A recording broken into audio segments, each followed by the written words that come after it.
Palestine later this month.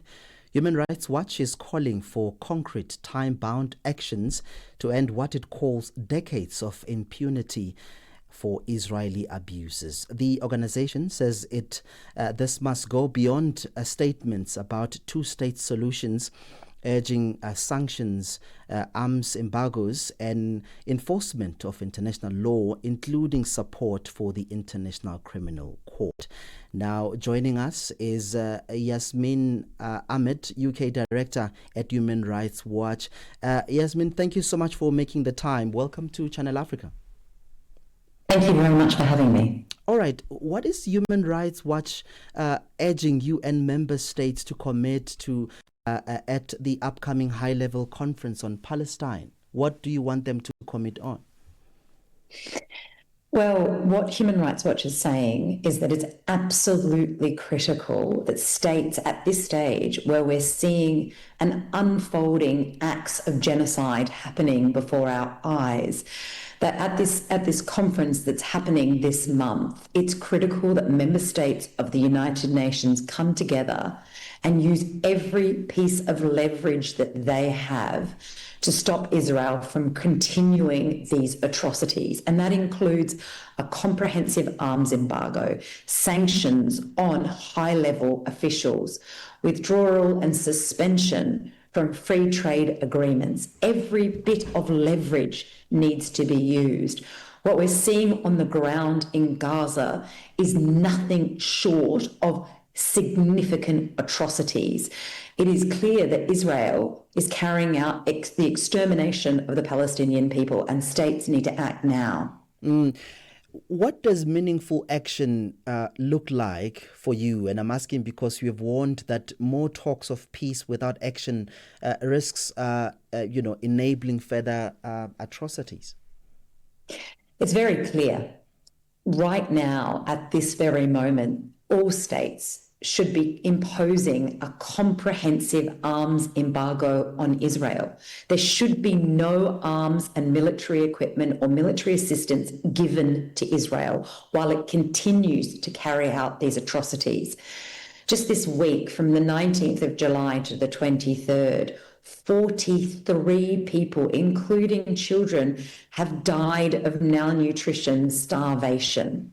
We are seeing, and we have said this as Human Rights Watch since late 2023, that Israel is using starvation as a weapon of war, and it has just got worse.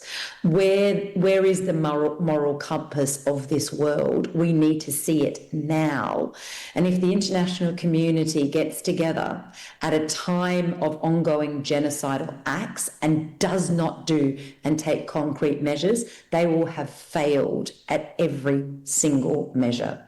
Yeah, and some organizations and the HRW says that the threshold for genocide risks has been crossed. Then what obligations does that place on the UK and other states under the international law? Yes, so according to international law, the obligation to prevent genocide, in fact, arises when there is a serious risk of genocide. And as we know, the International Court of Justice has said that there is a clear risk that the plausible rights under the Genocide Convention are being breached by Israel right now. And they have imposed a number of provisional measures that they said Israel must take, including ensuring the sufficient humanitarian provision. And Israel has consistently failed to uphold what the International Court of Justice said. So what does that mean? What does this obligation to prevent genocide mean? Well, first of all, it means stop sending arms. That's absolutely clear, that if there is a clear risk that a state is carrying out genocide, you stop selling them arms. And then you also take all other reasonable steps that you have as a state and leverage. That's trade, diplomatic, military, everything you have to try and stop that from unfolding. States cannot talk about atrocity prevention, about the responsibility to protect, and yet when we are seeing this unfolding before our very eyes, fail to act. Yeah, we do know now that the UK has suspended trade talks and sanctioned two Israeli ministers. Do you welcome these steps, and what more should the UK government do? Is this a step in the right direction? Indeed, indeed. The UK government should be applauded for doing what it's done, but what it has done is insufficient and too late. Why is it insufficient? Because what they have done is they have suspended future trade talks, which in any event were halted. They have not done what the EU did, which is to announce a review of the current trade agreement. Unfortunately, the EU has not had consensus as to what to do going forward, but the EU has reviewed and found that Israel has breached the fundamental provision on human rights in their free trade agreement. The UK government has failed to do that, and that is within its gift to do. So that's one thing it should do immediately. And then secondly, the UK government should immediately be suspending licenses for F-35 fighter jet components. 15% of F-35 fighter jet components are manufactured in the UK. The UK government has said that there's a loophole and allowed these fighter jet components to continue to be supplied that end up in Israel being used by the Israeli forces in Gaza. That should end immediately. We also need to see a comprehensive arms embargo, not just F-35s, but everything, and it should be two-way. And we need sanctions on further high-level officials. So yes, the UK government should be applauded for the steps that they have taken, also for the steps that they have taken to bring a multilateral consensus together, and that's how it needs to be done.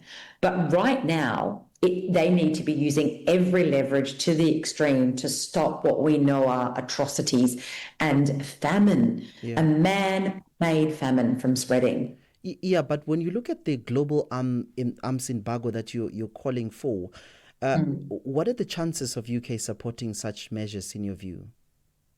Well, interestingly, the Thatcher government in 1982 imposed a full arms embargo on Israel. So I simply asked this government, if Margaret Thatcher, a Conservative, could do that in 1982 in relation to Israel's actions in Lebanon, that did not by any means rise to this level, why cannot this Labor government in the UK now take the same steps? There is no question it's possible. It is just whether they have political will and political backbone, and that is the question. Yeah, you have also called for a recognition, should I say, a reinstituted UN anti-apartheid committee.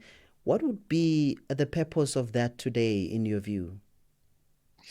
Well, the purpose of that is that Human Rights Watch found a number of, maybe 2 to 3 years ago now, or maybe more now, 4 to 5 years ago, we found that what Israel is doing in the occupied territories amounts to the crime against humanity of apartheid and persecution.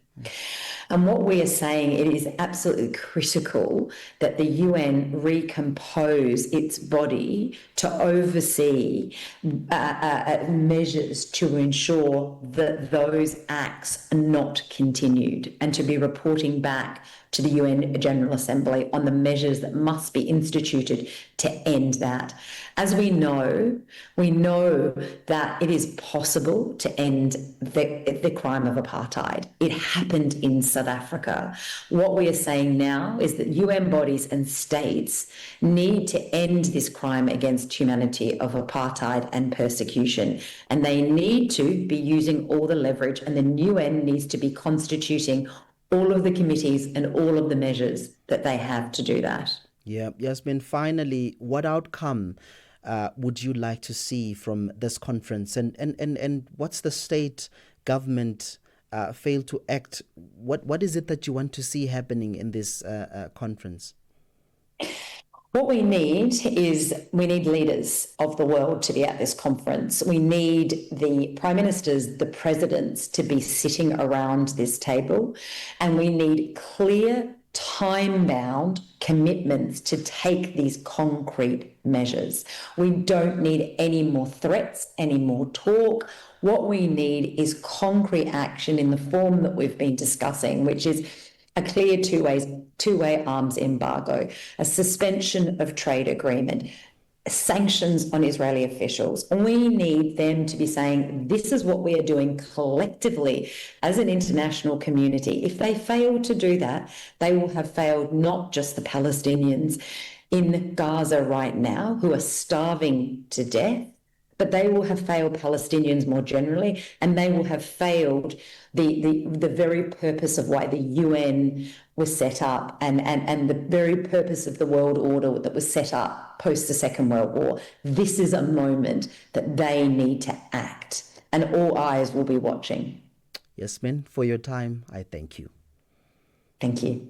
All right, there you have it. That was Yasmine Ahmed, UK Director at Human Rights Watch, sharing key insights on the urgent need for meaningful international action ahead of the UN conference on Palestine that is coming later this month. That conversation brings us to exactly 21:24 Central African Time.